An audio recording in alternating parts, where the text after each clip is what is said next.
Fight tuberculosis, folks. Christmas Eve, an old junkie selling Christmas seals on North Clark Street. The priest, they called him. Fight tuberculosis, folks.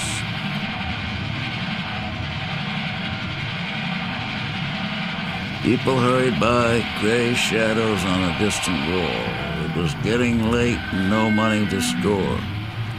He turned into a side street and the lake wind hit him like a knife.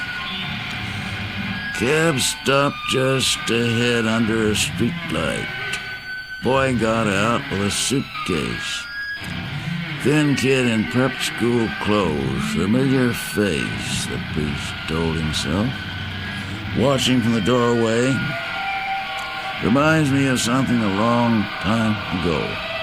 The boy there with his overcoat unbuttoned, reaching into his pants pocket for the cab fare.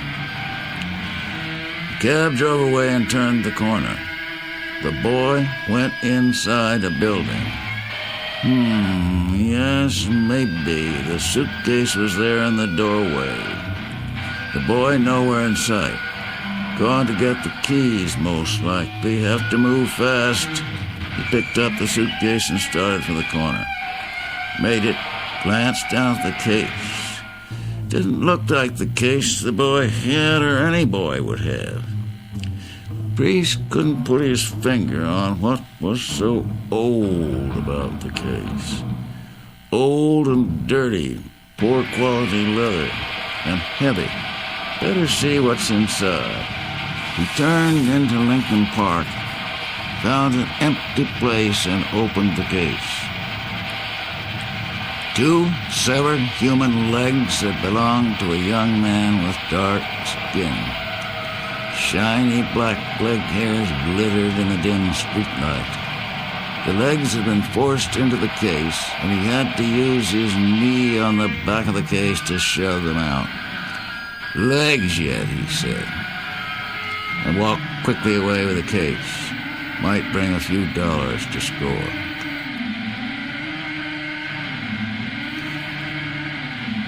The buyer sniffed suspiciously. Kind of funny smell about it. Is this Mexican leather? He shrugged. Well, some joker didn't cure it. The buyer looks at the case with cold disfavor. Not even right sure he killed it, whatever it is. 3 is the best I can do, and it hurts. But since this is Christmas and you're the priest, he slipped 3 notes under the table into the priest's dirty hand. The priest faded into the street shadows, seedy and furtive. 3 cents didn't buy a bag, nothing less than a nickel. Say, remember that old Auntie Coker told me not to come back unless I paid him the 3 cents I owe? Isn't that a fruit for you? Blow his stack about 3 lousy cents. The doctor was not pleased to see him. Now, what do you want? I told you. The priest laid 3 bills on the table. The doctor put the money in his pocket and started to scream. I've had trouble.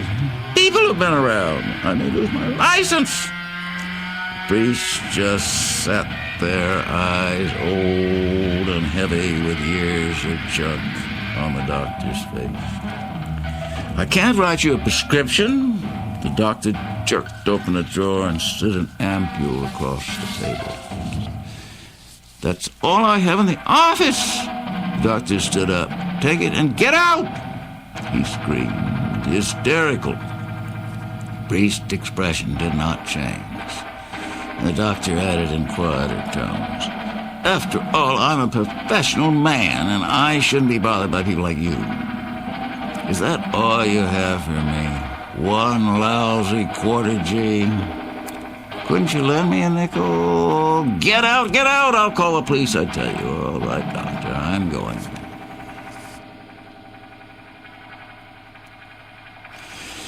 Christ, it was cold and far to walk. Rooming house, a shabby street, room on the top floor. These stairs off The priest there pulling himself up along the banister, he went into the bathroom. Yellow wall panels, toilet dripping, and got his works from under the wash basin. Wrapped in brown paper, back to his room, get every drop in the dropper. He rolled up his sleeve. Then he heard a groan from next door, room 18. A Mexican kid lived there. The priest had passed him on the stairs and saw the kid was hooked. But he never spoke because he didn't want any juvenile connections, bad news in any language. And the priest had had enough bad news in his life. Heard the groan again, a groan he could feel, no mistaking that groan and what it meant. Maybe he had an accident or something. In any case, I can't enjoy my priestly medications with that sound coming through the wall. Thin walls, you understand. The priest put down his dropper, cold hall, and knocked on the door of room 18. Q&S, it's the priest, kid. I live next door. You could hear someone hobbling across the floor.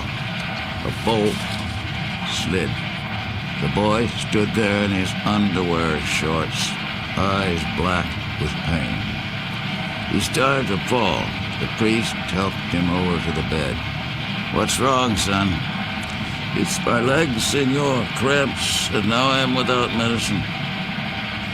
The priest could see the cramps, like knots of wood there in the young, lean legs, dark, shiny black leg hair. 3 years ago, I damaged myself in a bicycle race, and it is then that the cramps start. And he has the leg cramps back with compound junk interest. The old priest stood there, feeling the boy groan. He inclined his head as if in prayer, went back and got his dropper. It's just a quarter G, kid. I do not require much, senor.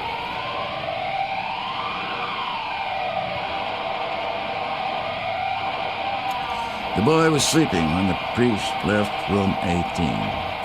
He went back to his room and sat down on the bed. Then it hit him like heavy, silent snow. All the gray junk yesterdays. He sat there and received the immaculate fix. And since he was himself a priest, there was no need to call one.